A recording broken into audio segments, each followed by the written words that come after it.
사무엘상 17장 12절에서 27절까지 김희연 권사님과 함께 교독하겠습니다. 시작. 다윗은 유다 베들레헴 에브라 사람 이세라 하는 사람의 아들이었는데, 이세는 사울 당시 사람 중에 나이가 많아 늙은 사람으로서 8 아들이 있는 중 그 장성한 세 아들은 사울을 따라 싸움에 나갔으니 싸움에 나간 세 아들의 이름은 장자 엘리압이요, 그 다음은 아비나답이요, 셋째는 삼마며. 다윗은 막내라.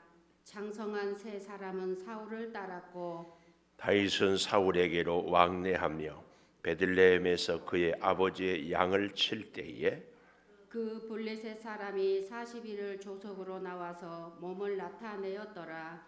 이새가 그의 아들 다윗에게 이르되, 지금 내 형들을 위하여 이 볶은 곡식 한 에바와 이 떡 10덩이를 가지고 진영으로 속히 가서 내 형들에게 주고 이 치즈 10덩이를 가져다가 그들의 천부장에게 주고 내 형제의 안부를 살피고 증표를 가져오라. 그때 사울과 그들과 이스라엘 모든 사람들은 엘라 골짜기에서 블레셋 사람들과 싸우는 중이더라. 다윗이 아침에 일찍이 일어나서 양을 양치는 자에게 맡기고 이새가 명령한 대로 가지고 가서 진영에 이른즉 마침 군대가 전장에 나와서 싸우려고 고함치며 이스라엘과 블레셋 사람들이 전열을 벌이고 양군이 서로 대치하였더라.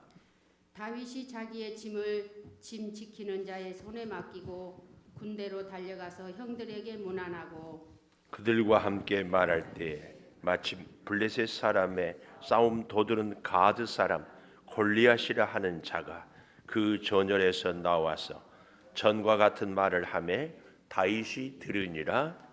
이스라엘 모든 사람이 그 사람을 보고 심히 두려워하여 그 앞에서 도망하며 이스라엘 사람들이 이르되, 너희가 이 올라온 사람을 보았느냐?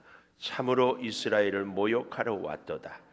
그를 죽이는 사람은 왕이 많은 재물로 부하게 하고 그의 딸을 그에게 주고 그 아버지의 집을 이스라엘 중에서 세금을 면제하게 하시리라.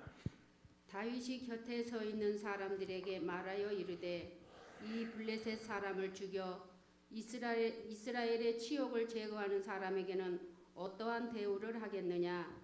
이 할례 받지 않는 블레셋 사람이 누구이기에 살아계시는 하나님의 군대를 모욕하겠느냐? 같이 봅니다. 백성이 전과 같이 말하여 이르되, 그를 죽이는 사람에게는 이러하게 하시리라 하니라. 아멘.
감사합니다. 하나님, 매월 넷째 주 우리 청년부 주일이라 이름하고 예배하며 기도하며 우리 청년들이 하나님의 사람으로 서기를 온 교회가 사모합니다. 우리의 힘으로 우리의 믿음도 믿음 생활도 우리의 일생도 지킬 수 없어서 토요일 새벽이면은 기도하고 하나님을 의탁하오니 주 앞에 선 우리 청년들이 직장 생활이나 학업이나 저들이 계획하는 모든 일들 가운데 주의 능력을 덧입고 늘 살아가게 하여 주시옵소서. 수고하는 전도사님 또 우리 선생님들에게 은혜를 더하여 주시고 우리 사랑하는 청년들이 꿈꾸고 계획하는 모든 것들을 아름답게 이루어 주시고 많은 유혹들 가운데 승리하며 살아가게 하여 주시옵소서. 이제 말씀 듣습니다. 하나님 생명의 말씀이 반드시 우리 가운데 임하여 주시기를 원하옵고 예수님 이름으로 기도하옵나이다. 아멘. 하나님 감사합니다. 감사합니다. 오늘도 새벽 제단을 지키는 은송한 너는 하나님의 보석이다. 변함없이 새벽 제단을 지키는 권세. 하나님의 보석입니다. 이 모든 것이 주님의 은혜입니다. 아멘. 우리가 계속 사무엘상을 보고 있는데 이 17장은 특별히 골리앗이라는 우리 세상의 골리앗은 세상의 힘의 상징입니다. 그래서 이 거리의 골리앗을 아세요? 자동차가 타고 다니는 이 차도의 골리앗은 25톤 그 큰 차 있잖아요.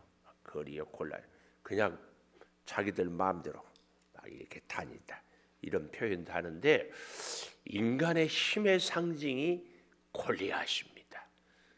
우리 사람들은 큰 것, 강한 것, 많은 것 이렇게 얘기하는데 오늘 하나님은 그렇지 않다 하는 것을 볼 수 있습니다. 그래서 오늘 저는 제목을 26절에 보니까 보십시오. 다윗이 곁에 서 있는 사람들에게 말하여 이르되 이 블레셋 사람을 죽여 이스라엘의 치욕을 제거하는 사람에게는 어떤 대우를 하겠느냐. 이 할례 받지 않는 블레셋 사람이 누구이기에? 이 할례 받지 않는 사람이 누구이기에? 이스라엘의 사울 왕도 세자 요나단도 그 수많은 군대도 이 엄청난 세상의 사람에게 무서워 벌벌 떨고 있는데 다윗의 눈에는 할례 받지 않는 사람, 다른 얘기로 말하면은 믿음이 없는 사람으로 보이는 거예요. 좀 더 구체적으로 하나님 없는 사람. 그래서 저는 오늘 제목을 믿음의 시선 이렇게 정해 보았습니다. 믿음의 시선. 믿음으로 살아가는 사람, 믿음으로 보는 사람은 어떤 사건이나 어떤 사물이나 어떤 사람이나 하나님이 있는가 없는가가 기준입니다. 세상 사람들은 많다, 크다, 강하다, 힘이 있다 이것이 기준이에요. 그러나 믿음의 시선은 하나님이 계시냐 하나님이 계시지 않느냐 이것이 기준입니다.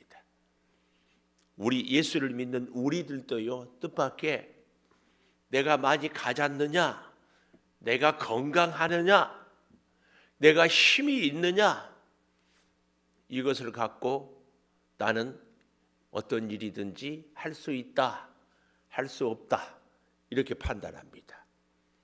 사람들을 대할 때도 저 사람이 능력 있다, 없다 이렇게 대합니다.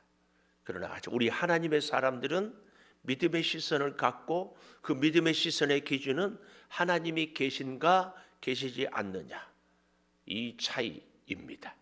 그런데 여러분, 이 믿음의 시선은 그 첫째로 일상에서 갖게 됩니다. 하나님의 역사는요, 신비한 특별한 전혀 이 땅과 상관없는 데서 나타나거나 갖게 되거나 이루어지거나 하지 않습니다. 믿음의 시선은 우리의 일상생활에서 하루하루 살아가고 사람들과 부대끼고 일하다 지치고 피곤한 우리의 일상에서 믿음의 시선이 갖게 됩니다. 여러분, 우리가 사람을 대할 때도요, 야, 참 저 사람은 믿을만하다, 큰 일을 해서 믿을만합니까? 아니에요. 능력 있다고 할지는 모르지만 믿을만하다는 이 우리의 기준, 이 우리의 생각과 마음은 일상에서 사소한 데서 하루, 이틀, 1년, 2년 지내면서 야, 저 사람은 믿을만하다, 이 생각이 나도 모르게 내 생각에 잘 스며 들게 됩니다. 반대로 아무리 자기 자신이 믿을만하다고 해도 일상에서 평소의 삶 속에서 신뢰감을 주지 못하면 저렇게 하다가 또 언제 바뀔지, 저렇게 하다가 언제 또 자기 감정에 치우칠지 그렇거든요. 여러분, 우리의 믿음의 시선은 일상에서 갖게 됩니다. 볼까요? 16절에 보면 그 블레셋 사람이 40일을 조석으로 나와서 몸을 나타내고 있어요. 근데 그 일상에서 사울과 이스라엘 온 군대는 무서워서 꼼짝 못하고 벌벌 떨고 있더라, 그 말씀이에요. 근데 바로 그러한 때에, 자 17절, 이새 누구지요? 다윗의 아버지. 그런데 그 이새는 12절에 이렇게 표현이 되고 있어요. 이새는 사울 당시 사람 중에 나이가 많아 늙은 사람이다. 힘없는 사람. 세상의 사람의 가치로는 아무것도 할 수 없는 사람. 곧 그의 인생이 끝나는 사람. 그런데도 나이가 많아 늙은 사람 이렇게만 끝내지 않고 8 아들이 있는 중 장성한 세 아들은 사울을 따라 싸움에 나갔다. 이 따라 이 말이 무슨 말이에요? 자기 인생을 결정짓는 이 표현입니다. 내가 누구와 함께 하느냐, 그 사람과 함께하는 사람과 내 일생이 좌우됩니다. 그래서 결혼하면은 결혼한 사람에 따라서, 누군가에게 배우면 학교 혹은 가르치는 선생님에 따라서, 누구하고 동업을 하면은 같이 동업하는 사람에 따라서, 만나는 사람에 따라서 좌우가 됩니다. 그러니까 그 장성한 세 아들은 인간적인 기준으로 보면은 크고 힘있고 스스로 전쟁에 나가서 싸울만 하지만 어때요? 사울을 따라 싸움에 나갔다. 이 본문이 그들의 인생이 사울의 영역을 뛰어넘지 못한다, 이걸 보여줍니다. 저와 여러분은 누구를 따라야 되겠어요? 우리 예수님을 따라. 예수님을 따라. 예수님을 따라 살아가야 합니다. 자, 그래서 조금 더 보십시다.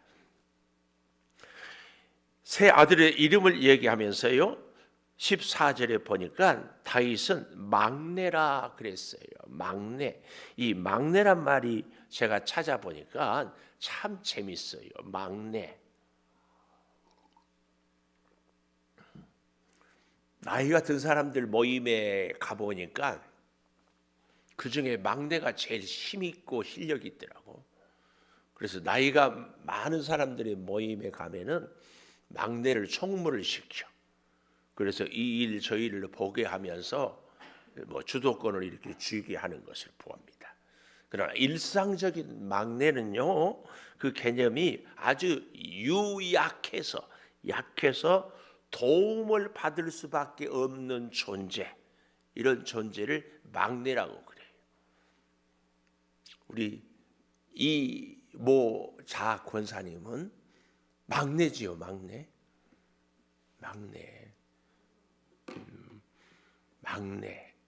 최아무개 장로님도 막내지요, 막내.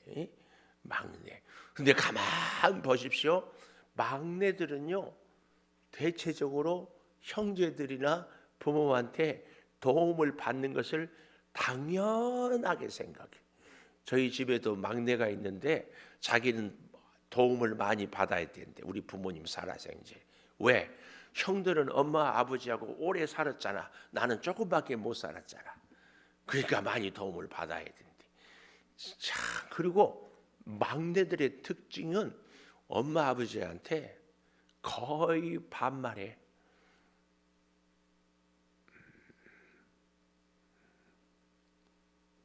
막내, 도움을 받을 수밖에 없는 존재. 성경은 참 재밌어요. 장성한 새 아들 13절에 그랬잖아요. 14절에 다윗은 막내. 이게 인간의 시선, 인간의 기준입니다. 근데 놀랍게도 하나님은 이렇게 도움을 받을 수밖에 없는 유약한 사람을 꼭 들어 쓰십니다. 하여튼 하나님은요, 굉장히 짓궂은 하나님이셔. 잘난 체 하면 그 꼴을 못 봐. 마음에 안 들면 뒤끝 장렬이야. 힘없으면 끝까지 붙잡아줘. 이게 하나님의 특징입니다. 다시 뭐라고 한지 기억 안 나죠? 잘난 체 하면 그 꼴 못 보고, 뒤끝은 장렬이고, 약하면 끝까지 도와줘. 오늘 저와 여러분은 하나님 앞에서 어떤 사람이 되어야 되는가 잘 보십시다. 근데요, 이 다윗이 약하기 때문에 우리가 흔히 말하는 집안의 이 막내처럼 도움만 받으려고 하지 않았어요. 자기 사명에 대해서, 자기 일에 대해서는 정말 충성을 다했어요. 어디서? 일상에서 굉장히 중요합니다. 자, 좀 더 볼까요? 이새가 17절 다윗에게 이르되 내 형들을 위하여 이 볶은 곡식 한 에바 떡 10덩이를 가지고 진영 군대가 머물러 있는 곳을 얘기합니다. 이렇게 금식을 갖고 가는 것은 뭐예요? 전쟁에 나갔음에도 불구하고 자기 먹을 것은 자기가 챙겨야 되는 이런 군대인 것을 얘기하는 거예요. 제가 잘은 모르지만 저 북한의 우리 군인들 가운데도 식량을 자급자족을 해야 될 그런 부대들이 있다고요. 그래요. 그래서 이 구약의 이스라엘은 이 상비군으로 1년 365일 나라를 지키는 것이 아니고, 농사하다가 전쟁에 나가면은 용기구를 놓고 칼을 창을 들고 전쟁하다가 끝나면 다시 농사하고. 그래서 여기 곡식, 볶은 곡식 한 에바, 이 한 에바는 23리터, 우리로 말하면은 한 말 한 대 반 정도, 이걸 이렇게 갖고 가고, 또 이 떡 10덩이도 수백 명이 먹을 수 있는 정도의 분량을 이렇게 갖고 갑니다. 그리고 치즈 10덩이는 가져다가 천부장에게 주고 형들의 안부를 살피고 증표를 가져오라. 그래서 다시 여기 본문에 나와 있는 동사들만 연결해 보면은요, 17절에 진영으로 속히 가서 중간에 다른 데 들리거나 다른 거 보거나 친구들 만나거나 그러지 않고 오직 그 일에만 진영에 속히 가서 주고 부장에게도 주고, 또 세 번째는 살피고, 네 번째 증표를 가져오라. 근데 정말 재밌는 것은 다윗이 이새에게 갖다 준 증표가 뭡니까? 갖다 줄 필요도 없는 골리앗의 목이었습니다. 이새한테 갖다 준 것이 없어요. 그러나 가장 확실한 골리앗의 목을 자, 근데요, 또 오늘 여기 본문에서 참 재밌는 것은요, 20절에 보니까 아침에 일찍이 일어나 양을 지키는 자에게 맡기고 이새가 명령한 대로 가지고 가서 진영에 이른즉 마침 군대가 전장에 나와서 싸우려고 고함치고, 이 20절에 참 중요한 것이 일찍이 일어나 맡기고 명령한 대로 가지고 가서, 뭐예요? 믿음의 시선은 첫째로 일상에서 갖게 된다면 두 번째로 순종할 때, 우리가 믿음의 시선을 갖는 것이 너무 중요한 거거든요. 여러분, 우리가 세상을 보는 눈에 따라서 우리 인생이 결정되거든요. 사람에 대해서도요. 그래서 꼭 누가 뭐라고 좋은 얘기든지 안 좋은 얘기든지 하면은 상대방 얘기도 들어봐야 됩니다. 이런 얘기를 우리가 늘 하잖아요. 같은 사람을 보고도 어떤 사람은 아주 좋다고 그래, 어떤 사람은 아주 나쁘다고 그래. 우리는 좋다는 사람 말을 들어야 돼요? 나쁘다는 말하는 사람의 말을 들어야 돼요? 응? 우리는 믿음의 시선으로 볼 수 있어야 돼요. 제가 우리 교회를 이렇게 하나님의 은혜로 섬길 수 있도록 했는데, 우리 교회에 등록하고 새로 오신 분들에 대해서 전에 어떤 관계로든지 교제하고 만나는 사람들이 이러저러한 얘기, 그분에 대해서 이렇게 훌륭하고 그분에 대해서 이렇게 잘하고 이렇게 격려하고 정말 좋은 말을 하는 분들이 있는가 하면은, 목사님은 알고 계세요? 그리고 별로 좋지 않은 얘기를 하는 경우도 있어요. 근데 처음에는 그런 말들에 혹했어요. 그리고 어떤 분들은 등록하면 짠 기대가 되기도 해요. 근데 다 소용없습니다. 지나고 보면은 얼마나 그분이 귀한지 그렇지 못한지. 그래서 여러분, 꼭 우리는 믿음의 시선을 가져야 돼요. 믿음의 시선. 누가 별 얘기해도 하나님이 함께하면 놀라운 역사. 그의 과거가 아무리 화려해도 하나님의 영이 떠나면 별 볼 일 없어. 다시 기억해야 돼요. 믿음의 시선은 첫째 일상에서 갖는다. 두 번째로 순종할 때 갖는다. 순종. 그래서 중요합니다. 믿음의 사람인지 아닌지는 여러분, 노란색 안경 쓰면 노랗게 보인다고 그러잖아요. 내가 말씀에 순종해보고 내가 일상에서 하나님을 경험해야 그 사람이 보여요. 그렇지 않는 한은 안 보여요. 다 자기 생각, 자기 기준, 그걸 뛰어넘지를 못해요. 그래서 제가 아까 한 얘기, 누구를 따라가느냐는 그렇게 중요해요. 결국은. 그래서 여러분들이 저를 위해서 진짜 기도 많이 해야 돼요. 목회의 위대한 선배들이 하는 얘기예요. 교회는 목사의 그릇만큼 잘한다. 또 한 가지, 교회인들은 목사만큼 행복하다. 절대로 뛰어넘지 못한. 근데 지나 보니까 진리예요. 그래서 제가 늘 안타깝고 고민돼요. 우리 성도들을 더 행복하게, 이 교회가 주의 사명을 더 복되게 감당할, 자꾸 여기 서 있는 저의 그릇이 하나님을 꼭 붙잡고, 그 모습을 보는 우리 성도들이 하나님을 또 꼭 붙잡고, 그 모습을 본 우리 자녀들이 또 하나님을 꼭 붙잡고. 요즘에는 제가 이런 말씀을 잘 못 드립니다만은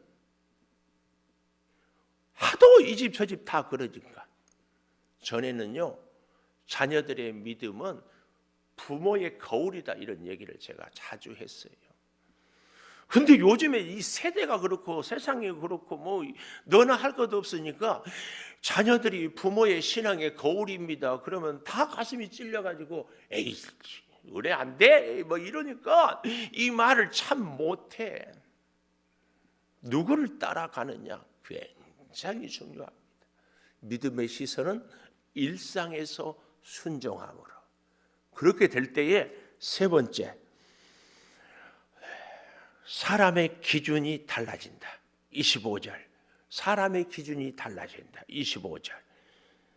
이스라엘 사람들이 이르되 너희가 이 올라온 사람을 보았느냐? 보았느냐? 골리앗을 어떻게 보아요? 이스라엘을 모욕하러 왔도다. 그를 죽이는 사람은 왕이 많은 재물로 부하게 하고 딸을 주고 아버지의 집을 이스라엘 중에서 세금을 면제하게 하리라. 이게 뭐예요? 한마디로 왕족으로 인정하겠다, 그 얘기. 그러니까 세금 안 내고 딸을 주고 재물을 주고, 그 얘기입니다. 근데요, 이 사람을 보는 기준이요, 믿음의 시선을 갖고 보면은, 믿음의 시선을 갖기 위해서는 일상에서 하나님과 함께 살고 하나님의 말씀에서 순종하게 되면은 사람을 보는 기준, 사건을 보는 기준, 모든 상황을 보는 기준이 달라지는데요. 26절에 보십시오. 이렇게 얘기하고 있습니다. 다윗이 곁에 서 있는 사람들에게 말하여 이르되 이 블레셋 사람을 죽여 이스라엘의 치욕을 제거하는 사람에게는 어떠한 대우를 하겠느냐. 이 이스라엘의 치욕을 제거하는 사람에게는 어떠한 대우를 하겠느냐. 이 말은요, 사실은 반어법으로 그 의미는, 원문을 보면 이 치욕을 제거하는데 무슨 보상이 더 이상 필요하냐, 그 말입니다. 이 치욕을 제거하는 그 자체가 축복이지 나는 더 바랄 것이 없다. 그래서요, 이 믿음의 시선을 갖고 일상에서 순종하면서 보면은요, 이 골리앗을 어떻게 봐요? 할례 받지 않는 블레셋 사람, 하나님 없는 사람으로 보여요. 하나님의 눈을 가지면 하나님이 있느냐 없느냐 이것만이 기준이 됩니다. 사람을 볼 때에도, 사건을 볼 때에도. 그래서 요즘에는 안 그렇지만 우리 이명현 집사님이 이제 결혼을 앞두고 있는데, 우리 시대만 해도요, 신랑감이 신부감이 별 볼 일 없어도 믿음 하나만 보고 시집 가고 장가 갔어요. 나중에 잘 살아. 그렇죠? 잘 모르겠어요, 누군지? 윤신자. 믿음 하나만 다 보고 가는 거예요. 저와 여러분의 남은 여생 앞으로 얼마나 더 살지 모르지만 세상 많이 보고 살았잖아요. 조건 많이 보고 살았잖아요. 아멘 안 하면 안 그런 척 그만 봤어도 이제라도 믿음 하나 좀 보고, 아니 믿음 하나 보고 다른 거 보더라도 믿음을 가장 먼저 보고, 사람도 보고 사건도 보고 일도 보고 인생도 보고 살 수 있기를 축복합니다. 기도하겠습니다. 하나님, 믿음의 시선으로 살기를 소망합니다. 나의 일상에서 순종할 때에 믿음의 눈을 갖게 되고 사람도 사건도 환경도 모든 것도 보게 되는 줄을 믿사오니 주여 믿음의 시선으로 우리를 지켜 주시옵소서. 오늘 우리 중고등부 수련회야 합니다. 수고하는 전도사님, 우리 선생님들, 또 참여하는 우리 중고등부 친구들, 주님 믿음의 시선을 갖게 하여 주시고 수고할 때마다 놀라운 하나님의 역사를 경험하며 일평생 믿음의 시선을 가질 수 있는 수련회가 되게 하여 주시옵소서. 주일을 준비하며 주방에서 또 성전을 청소하며 또 교회학교 학생들을 신방하며 하나님께 기도하며 나아가는 우리 온 교우들에게 신령한 복을 내려 주시옵소서. 지금은 우리 주 예수 그리스도의 은혜와 아버지 하나님의 무한하신 사랑과 성령의 감화 감동하심이 연약한 육체의 질병의 치료를 사모하며 우리의 간절한 소원을 하나님께 아뢰이며 믿음의 시선으로 살기를 다짐하는 우리 온 교우들 위해 영원토록 함께 하시옵기를 간절히 축원하옵나이다. 아멘. 기도하십시다. 아버지 하나님, 주의 은혜로 우리를 늘 지키시고 믿음의 자리에서 믿음의 시선으로 믿음의 고백으로 주여 살아갈 수 있게 하여 주시옵소서. 나는 할 수 없습니다. 그러나 우리 주님은 하십니다. 주여, 우리 사랑하는 성도들 이 믿음의 시선으로 믿음의 능력으로 믿음의 은혜를 주여 갖고 살고